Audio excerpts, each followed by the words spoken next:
আসসালামু আলাইকুম। আপনারা সবাই অবগত আছেন আমাদের 30টা রমজানের পরে আমরা সবাই তার ঈদের পরের দিন চরগড়গড়ি ও চরকুইলে কেন্দ্রীয় গোরস্থান ময়দান সাফ করার জন্য সবাই আমরা হাসি কাছি কোদাল গাবলা ডালা নিয়ে আমাদের গোরস্থানটি সাফ করতে এসেছি।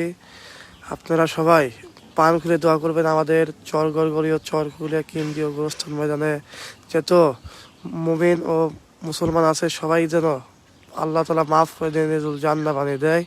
এবং আপনারা সবাই পান খুলে দোয়া করবেন আমাদের মুসল্লিদের।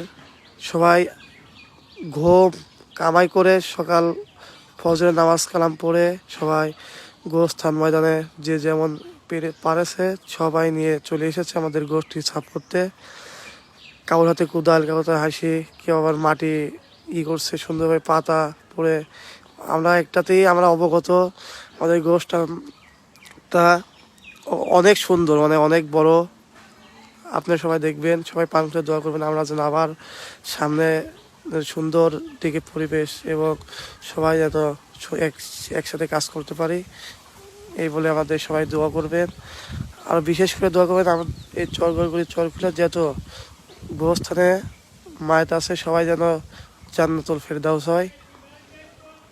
এরপরে আপনারা সবাই আমাদের গোরস্থান অবস্থিত চরগড়গড়ি ও চরকুইলিয়া কেন্দ্রীয় গোরস্থান ময়দান এবং সাথে মাদ্রাসাও আছে এবং মসজিদও আছে।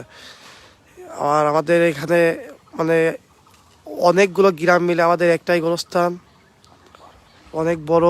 মানে আপনারা আসলে বুঝতে পারবেন আমাদের গোরস্থানটা কত বড় এবং কি কত সুন্দর। আসসালামু আলাইকুম।